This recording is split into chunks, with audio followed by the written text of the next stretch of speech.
महाराष्ट्र के चिंचवड़ विधानसभा उपचुनाव में बीजेपी की अश्वनी जगताप की जीत, लेकिन जश्न की बजाय टेंशन कायम। भाजपा के किले में कांग्रेस ने लगाई सेंध।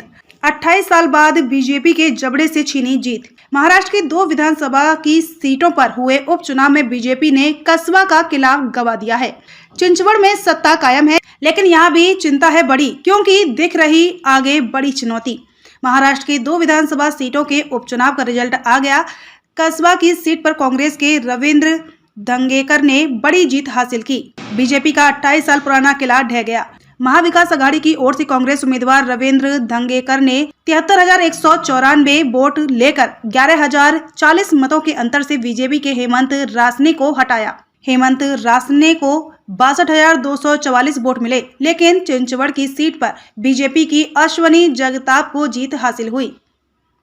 यानी बीजेपी ने 2 सीटों में से 1 सीट गंवाकर 1 सीट पर अपना कब्जा बरकरार रखा है। चिंचवड़ में बीजेपी की अश्वनी जगताप विजयी हुई है। अश्वनी जगताप ने 36,070 मतों के अंतर से महाविकास अघाड़ी की ओर से एनसीपी उम्मीदवार को हराया है। जगताप को 1,35,494 वोट मिले, जबकि एनसीपी के नाना काटे को 99,424 वोट मिले।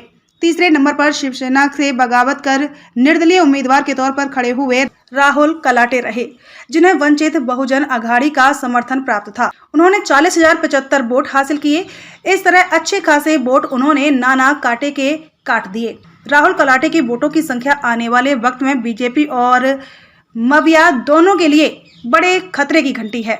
वंचित बहुजन अघाड़ी के कार्यकर्ताओं का कहना है कि अगर हम कस्बा विधानसभा चुनाव में उम्मीदवार देते तो वहां भी महाविकास अघाड़ी को हार का सामना करना पड़ता। अगर 2024 के चुनाव में भी यहां मविया के वोट बटे तो बीजेपी को फायदा होगा, और अगर मविया आपसी फूट को रोकने में कामयाब हो गई तो बीजेपी के आगे की राह मुश्किल हो जाएगी।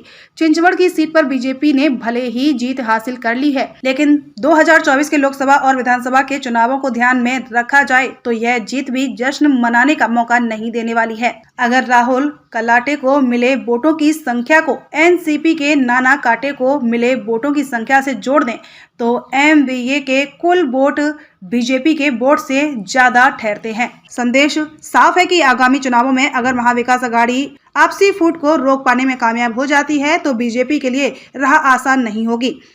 चिंचवड़ में महाविकास अघाड़ी की एकता कायम नहीं रह सकी तो बीजेपी के लिए जीत आसान हो गई। राहुल कलाटे ने शिवसेना से टिकट नहीं मिलने पर निर्दलीय चुनाव लड़ा और महाविकास अघाड़ी के वोट को काटने में कोई कसर बाकी नहीं रखी। राहुल कलाटे खड़े नहीं होते तो दिवंगत विधायक की पत्नी होने के बावजूद सहानुभूति मिलते हुए भी बीजेपी उम्मीदवार अश्वनी जगताप पिछड़ जाती। जीत उनके हाथों से फिसल जाती और महाविकास अघाड़ी आगे निकल जाती। कस्बा विधानसभा चुनाव में महाविकास अघाड़ी की एकता कायम रही। इसका पूरा फायदा कांग्रेस के उम्मीदवार रविंद्र धंगेकर को मिला और वे बीजेपी के उम्मीदवार हेमंत रासने को 11,040 मतों के अंतर से हराने में कामयाब हो सके। चिंचवड़ में अगर महाविकास अघाड़ी का वोट नहीं बढ़ता तो यहाँ भी बीजेपी को हार का मुंह देखना पड़ता। यही वजह है कि चिंचवड़ की जीत के बावजूद फिलहाल बीजेपी के लिए जश्न का मौका नहीं है, बल्कि मंथन की घड़ी है, क्योंकि आगे चुनौती बड़ी खड़ी है। वंचित बहुजन अघाड़ी के फूले अंबेडकर विद्वत सभा के महाराष्ट्र समन्वयक भास्कर भोजने ने इन दोनों विधानसभा चुनाव नतीजों पर अपनी राय रखते हुए कहा कि महाविकास अघाड़ी का घमंड इस बार चकनाचूर हो गया है। आने वाले चुनावों में महाविकास अघाड़ी ने वंचित बहुजन अघाड़ी को साथ लेकर चलना होगा, ऐसा भी भास्कर भोजने ने कहा। कसबा आणि पिंपरी चिंचवड या विधानसभेच्या पोटनिवडणुकीमध्ये महाविकास आघाडीचा अक्षरशः फुगा फुटलेला आहे।